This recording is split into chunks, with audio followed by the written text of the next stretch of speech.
Basically ये हमारा first lesson है। इस पे हम समझने जा रहे हैं कि बेसिकली क्रिप्टो करेंसीज क्या हैं और इनकी क्या आपको मतलब आपको ओवरऑल क्या समझाया जाए तो ये आपको समझ आए। बेसिकली अगर हम क्रिप्टो करेंसी को समझना चाहें तो ये हमारे पास एक ब्लॉक ऑफ बिल्डिंग है, बहुत सी ईंटें जोड़ी गई हैं और ये एक हमारे सामने एक दीवार आई। अब ये जो एक बॉक्स है इसको आप क्रिप्टो करेंसी में बेसिकली हमारे पास होती है ब्लॉक चेन। चेन से क्या मराद है, इकट्ठी जुड़ी हुई मतलब एक लाइन में, और ब्लॉक ये एक ब्लॉक है। ठीक है, हम एक दीवार को एज अ क्रिप्टो करेंसी हम एज्यूम करते हैं कि हर ब्लॉक में एक यूज़र काम कर रहा है, उसका पासवर्ड उसका जीमेल जो है वो इस यूज़र को ही पता है, इस यूज़र को नहीं पता। ठीक है, तो बेसिकली हमें ये समझ आ गई कि एक ब्लॉक चेन है। आगे क्या, बेसिकली क्रिप्टो करेंसी हमारी ज़िंदगी में क्या हमें फ़ायदा देने वाली है और इसके जो डिसएडवांटेजेस लोग सोच रहे हैं उनके बारे में मैं आपको क्या बता सकता हूँ। बेसिकली लोग कहते हैं कि ये ब्लैक मनी या इस तरह के गलत पर्पजेस के लिए ज़्यादा इस्तेमाल हो रही है, जो कि एक बहुत कॉमन सोच बन गई है। तो बेसिकली आपको ये पहले समझा दूँ कि ये कोई ब्लैक मनी की वजह से नहीं है। ठीक है, ये क्लियर हो गया। बेसिकली जो क्रिप्टो करेंसीज है ये आपके फ़ायदे के लिए बनाई गई, ब्लैक मनी के लिए नहीं बनाई गई। वो अलग बात है कि फर्ज करें ये यूज़र जो है उसके पास ब्लैक मनी है, अब वो किसी को नहीं पता कि इस बॉक्स में जो यूज़र है उसकी कितनी मनी है, इस्तेमाल हो सकती है एज अ ब्लैक मनी के छुपाने के लिए बहुत अच्छा ज़रिया है। लेकिन इसके पॉजिटिव वेज भी बहुत ज़्यादा है कि आप बेसिकली इसमें ट्रेडिंग करते हैं।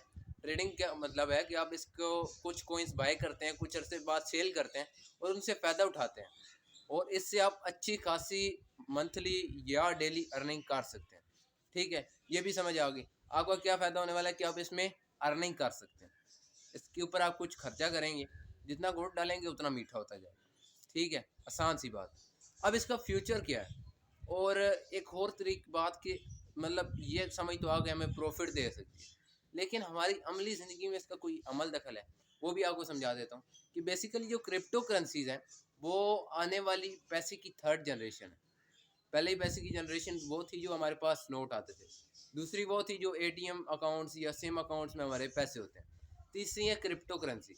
ये वो पैसे की नस्ल है कि जिसको आप ना देख सकते हैं और ना छू सकते हैं, लेकिन आप इसको इस्तेमाल कर सकते हैं। और फ्यूचर में जो अभी तक प्रेडिक्शंस आ रही हैं कि जो क्रिप्टो करेंसी होगी आने वाले वक्त में सिर्फ वो इस्तेमाल होगी।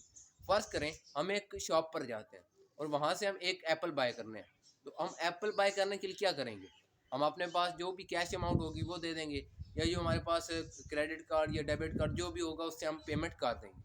तो आने वाले वक्त में क्या होगा, हम मोबाइल में अपने जो बाइनेंस अकाउंट होगा, ये जो भी ट्रेडिंग अकाउंट हमारा क्रिप्टो करेंसी का, वहाँ से हम उनको डॉलर इस तरह सेंड कर देंगे, उनके पास पहुँच जाएंगे। इतनी सारी बात होगी।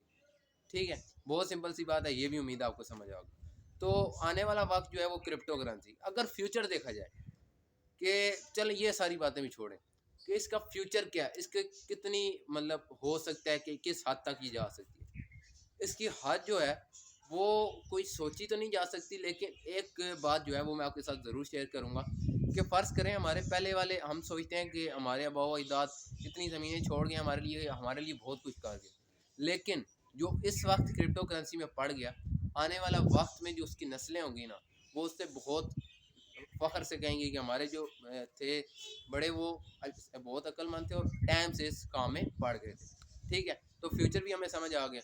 तो उम्मीद है ये फर्स्ट लेक्चर आपको पसंद आया होगा। तो चलते हैं हमारे नेक्स्ट लेक्चर की तरफ।